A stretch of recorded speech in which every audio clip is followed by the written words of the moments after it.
In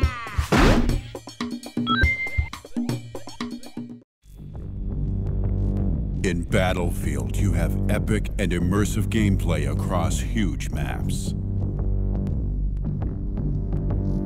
In Battlefield, you don't just call in an airstrike, you are the airstrike.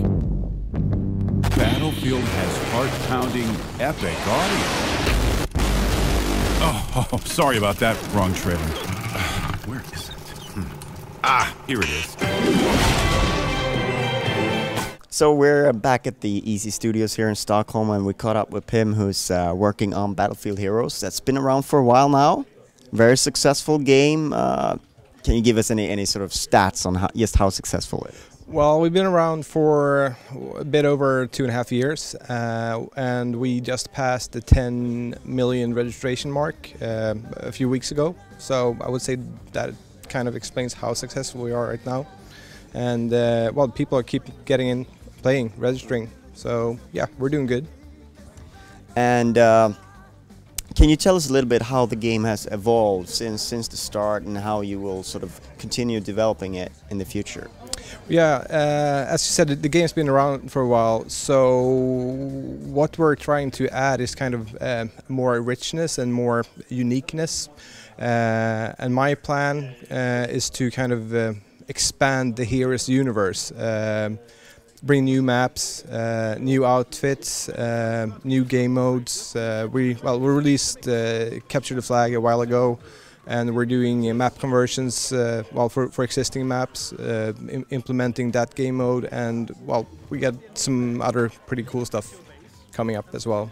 So how's the mix? You've been around for a while now. It might seem like a pretty casual game, but do you have a lot of players that have stuck around for these 2 years and that have actually amounted, hundreds of hours of gameplay as well? Yeah.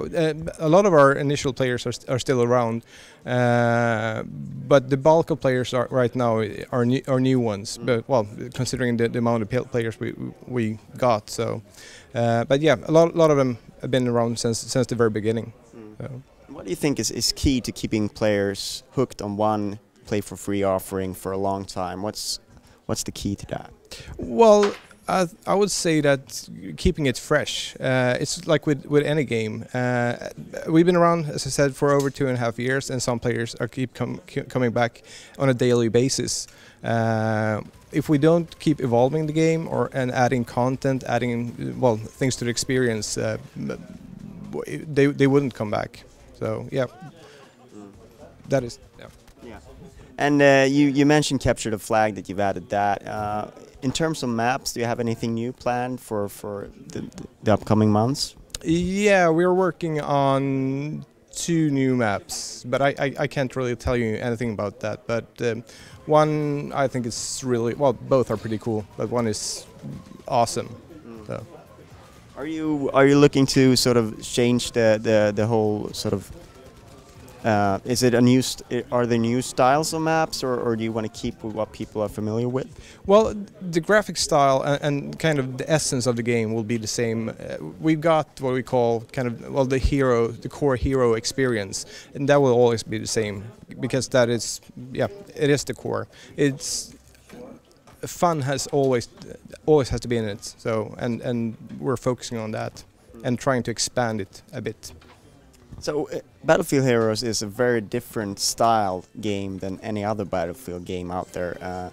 What does that allow you, and sort of that going back to when the game was initially thought up? Why did you choose to go with that?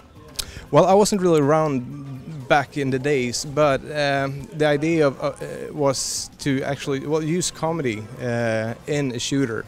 And I think once again that is the core of the game. It's shooting someone in the face for fun is okay if it's cartoonish, but if it's in the Heroes universe, it's not fun to kill. It's more of the comedy effect of it. So how do you feel about the whole thing about microtransaction going bigger? Because in Battlefield Heroes, I understand they're quite small, all of them, sort of keeping on the same level of things. It's not huge transactions, but are you also thinking about bigger things that you could possibly sell? Well, we have sold a few items that haven't, well, that we can't really call microtransactions, but that is more for the people that really want to look different on the battlefield. It's not for giving them any kind of advantage, so it's more kind of showing off. So, and yeah, definitely looking at more of that stuff. So because it's kind of hard to understand why people would want to spend so much money on a free game, but I guess it goes back to the amount of time they spend with the game. Yeah, there are two reasons why you want to spend money on a play for free game. It's either you want to save time, or it's to differentiate yourself, looking different, buying the stuff that you can identify with. So if I want to look like this in real life, I might want to look like this on the battlefield as well. So. And the level of customization in Battlefield Heroes that's available today is quite deep. Oh yeah. We get over 600 different items that you can combine and make yourself looking pretty awesome. So what kind of roadmap do you have for Battlefield Heroes? How long do you think that you'll keep it running, and sort of will there be a point where you say we need to reboot this with a new engine and make it, you know, more powerful, or do you have such long-term plans? Of course, you think about things like that, but right now it feels like that we could go on forever.